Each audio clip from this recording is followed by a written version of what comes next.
All right, I wanted to talk to you a little bit about some of the work and things I expect from exam 1. Well, all the exams, but I just thought I'd start here with exam 1. So, I haven't mentioned this previously, but if you're doing work in here, you can message the instructor by clicking this, and it shows the problem, and you can write a reply in there. So if you're asking me questions, it's nice if I know what you're thinking or as much as you've done, so that I can be helpful there with that. You can also post the question to a forum, and you can get extra credit points by posting questions and by responding to posted questions. So that's just sidebar for all the things, not quite just for the exam. But anyway, the formula sheet. It's PDF, so it opened as a document here for me for Google. This is what you'll have. If you're taking it online, you can just print out a clean copy and you can kind of scan it when you take your exam. I just need to see it before and after. I don't want you to have written notes on it and all that kind of fun stuff. So this is the formula sheet, and we'll learn a lot, and these things will be useful, but right now we've kind of barely touched on one of these, so might not be the most useful thing for exam 1. So back to the questions here. One way I'm thinking you can show your work is Excel. I really like it for some things. If you want to go into Excel, you can just do like question 1 here, or you can retitle the sheet here if you want to make these the question numbers as you go, and you can kind of add as many as you want here along the way. I'm trying not to be super crazy about this, but I did realize some students just don't necessarily show their work really well, and it actually ends up just hurting them. So the goal here is try to help you. So I'm back here. This is a question that if I was doing this on the exam, unless I wanted to explain something, you do not need to show work on this type of question. You could just go through the answers. This is kind of more recall. And this is similar. If you're worried and you want to write something to explain why you did what you did, you are welcome to do that. But if you can read the question and give a response without doing any work, I don't expect you to show work. I don't expect you to write down work. I don't want you wasting your time doing this. So these first several here can probably just be done. Now, if I do work here, I should have work shown. So I'm going to just take a quick snip of this, which is allowable. I will try to make sure copy and paste is ready.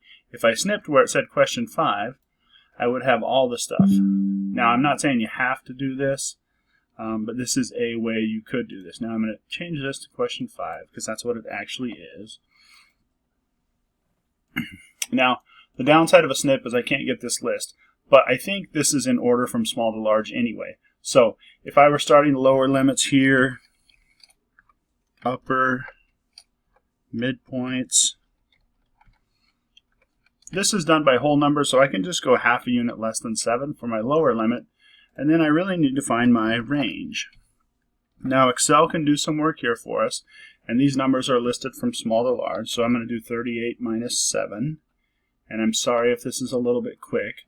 And I want to split that into 5 classes. So for the class width, I'll take that range, and I'm going to type it here, 31 divided by 5. And I'm going to show a little work here. This is sort of extra so that you can follow along here. If I can see the work in the cells, you don't really need to show work more than this. Now this is 6.2, which isn't a whole number, so I'll just round it up to 7. And that means my upper limit here is going to be 6.5 plus 7. And then here I can just do this guy plus 7. And I can drag it down a couple more. I don't know if I'll keep adding 7 here. Not so much. It was worth a shot. Now, if I want to find the midpoint, the way we actually do that is we're supposed to take the average of, or the mean of 2 consecutive lower limits. So I've got 2 of them, divided by 2, and that's my work there. Now, I can figure out the next one by just adding the class width to this one also. So there, that problem is done, not too much extra work. So I just wanted to kind of go through and show a little bit of work. You can obviously do this by hand and just submit that. That is fine. I'm going to pop over here and grab another question. I'm going to do one that seems to be a bit of a problem child one, so I'm going to click through the review for a little bit and grab this one.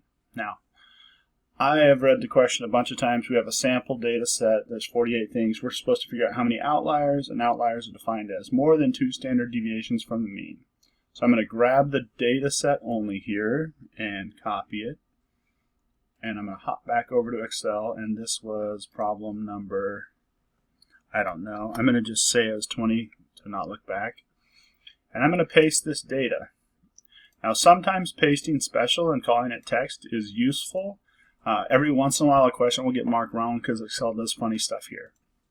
So we need the mean, and Excel can do the average. It's a function here.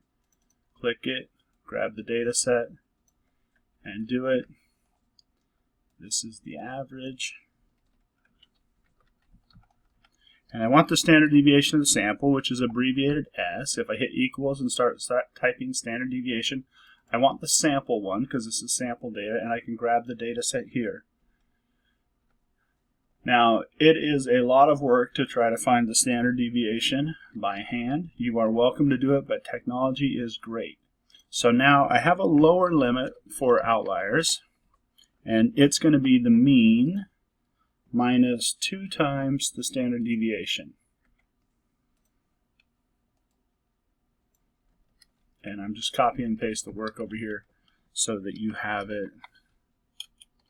I know I'm working a bit quickly here. The mean plus 2 times the standard deviation for the upper limit. I'm going to rearrange those a little bit just so you can see it.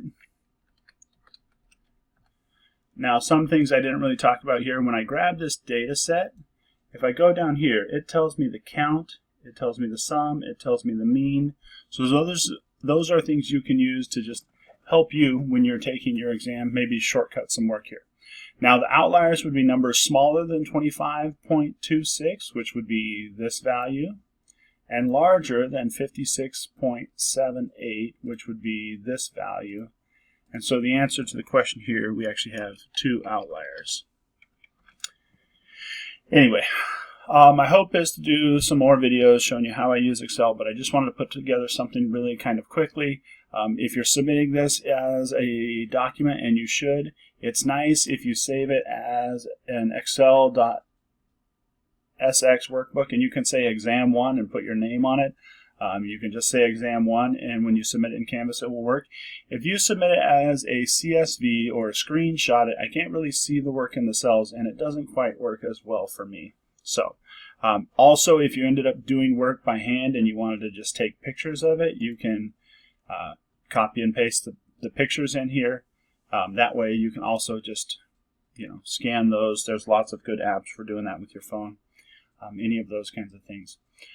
But I just wanted to talk a little bit about snipping, copying and pasting, and then you can use Excel. You are welcome to use the functions. That's the power of using Excel for statistics. Thank you for watching. Good luck on this exam, and we'll give you some feedback soon.